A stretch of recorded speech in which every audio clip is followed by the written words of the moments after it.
스가랴 12장 1절에서 14절까지 말씀을 살펴보도록 하겠습니다. 여호와께서는 창조자로서의 권위를 보여주시며 예루살렘으로 인한 모든 이방 민족의 패망을 강조하십니다. 예루살렘에 여호와의 은총과 강구하는 심령을 부으셔서 그들이 찌른 여호와 하나님을 바라보고 애통하는 복을 누리게 하십니다.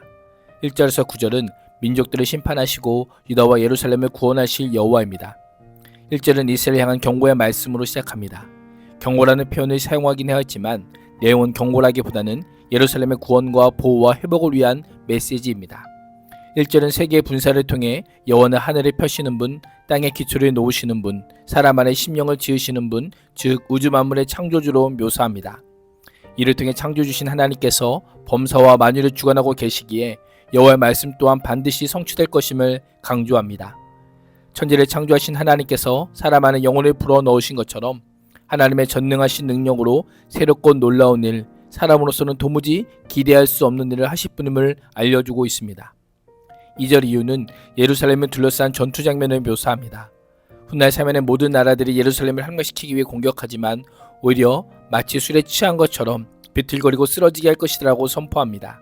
자기 몸조차 주체할 수 없을 만큼 크나큰 고통을 당하게 될 것입니다. 예루살렘이 에워싸일 때 유다 역시 에워싸일 것이지만 결코 멸망하지 않고 구원을 얻고 승리하게 될 것임을 선포하고 있습니다. 예루살렘이 대적의 공격을 막아낼 정도로 강력하기 때문이 아니라 언약에 신실하신 하나님께서 예루살렘에 함께하심으로 보호하시기 때문입니다.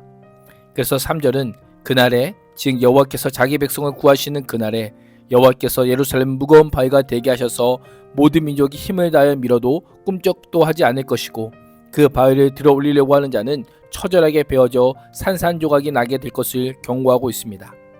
이것이 하나님의 뜻을 대적하여 하나님의 백성을 해하려는 자들의 결국입니다.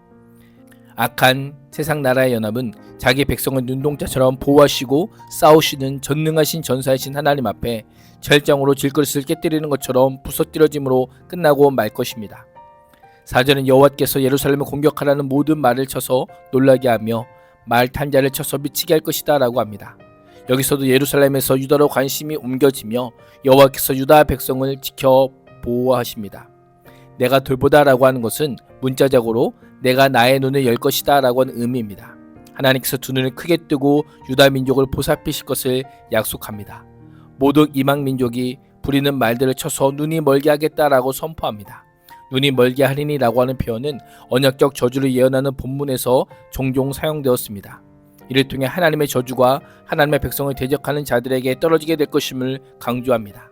그래서 5절은 하나님의 적극적인 도우심으로 외적의 침입을 막아낸 유다 족속의 지도자들이 하나님의 돌보심으로 인해 승리를 얻었다는 사실을 확신할 것을 말씀합니다. 하나님께만 능력이 있다는 고백은 오직 하나님의 신적인 구원을 경험한 자들만이 할 수 있는 고백인 것입니다. 6절에 따르면 여호와께서는 그날의 유다 지도자들을 나무 가운데 화로처럼 곡식당 가운데 햇불같게 할 것이라 말씀합니다. 이는 유다 지도자들이 이방의 여러 민족들을 멸망시키는 무서운 힘을 가진 존재가 되게 할 것이다 라고 하는 의미입니다. 누구든 그것이 만군의 여호와의 역사인 것을 알아볼 만큼 기적적인 승리를 주실 것입니다. 하나님께서 승리케 하심으로 예루살렘 사람들은 자신들은 원래 거처인 예루살렘에 살게 될 것입니다. 이를 통해 예루살렘 성이 대적들의 공격에도 전혀 피해를 입지 않을 것이요 하나님의 백성들에게는 회복의 은혜가 선포될 것임을 알려주고 있습니다. 오늘날도 사단은 끊임없이 교회와 성도들을 공격하지만 하나님께서는 어제도 오늘도 앞으로도 하나님의 교회와 백성들을 지켜주시고 보호해 주십니다. 하나님의 신실하게 따른 성도와 교회가 결국 승리하게 하실 것입니다. 예수께서 다시 오셔서 이 땅을 심판하실 때 그 영원하고 완전한 승리가 선포될 것입니다. 7절에서 9절은 이방 민족에 대한 승리 이후 이스라엘 백성들이 누리게 될 영광을 선포합니다. 하나님께서는 유다와 예루살렘을 구원할 것이고 자기 백성을 치러오는 모든 대적들에게 멸망이 임하게 될 것임을 말씀합니다. 놀랍게도 성전과 성곽, 왕의 궁전이 있는 예루살렘보다 재료도 된 성곽이 없고 늘 외침에 취약한 유다를 먼저 회복시키시고 더 영광스럽게 하십니다. 이처럼 행하시는 이유는 다윗의 집의 영광과 예루살렘 주민의 영광이 유다보다 더하지 못하게 하기 위함입니다. 이를 통해 여호와의 구원하심은 결코 인간적 조건에 따라 좌우되는 것이 아님을 알려줍니다. 하나님의 백성이 누리는 구원과 평안은 전적으로 하나님으로 말미암아 주어지는 하나님의 은혜입니다. 오늘날도 하나님의 구원은 모두에게 공평하게 임합니다. 그래서 성경은 누구든지 주의 이름을 부르는 자는 구원을 얻으리라라고 말씀합니다.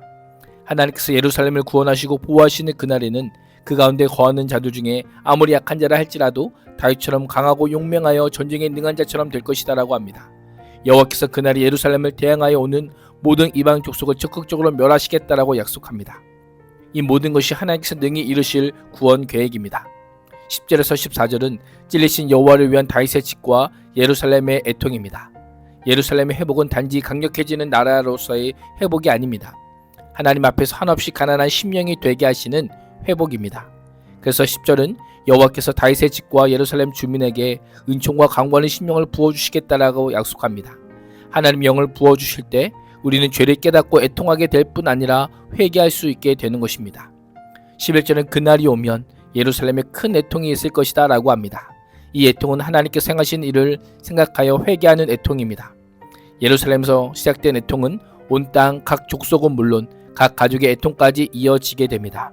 다윗 족속은 유다 왕가를, 나단 족속은 다윗의 아들 가문을, 레위 족속은 제사장 가문을, 시므이 족속은 레위 손자의 가문을 가리킵니다. 14절은 그 밖에 남아있는 모든 집안의 가족들도 따로 슬피 울 것이며 각 집안의 여인들도 따로 슬피 울 것이다 라고 말씀합니다. 이를 통해 이 땅의 모든 족속이 은총과 강구하는 심령의 역사로 스스로의 죄를 회개하며 애통할 것을 선포하고 있습니다. 이것은 만인 구원을 가리키는 것이 아니라 구원에 있어서 어떤 조건으로 인해 죄되는 사람이 결코 없을 것임을 의미하는 것입니다.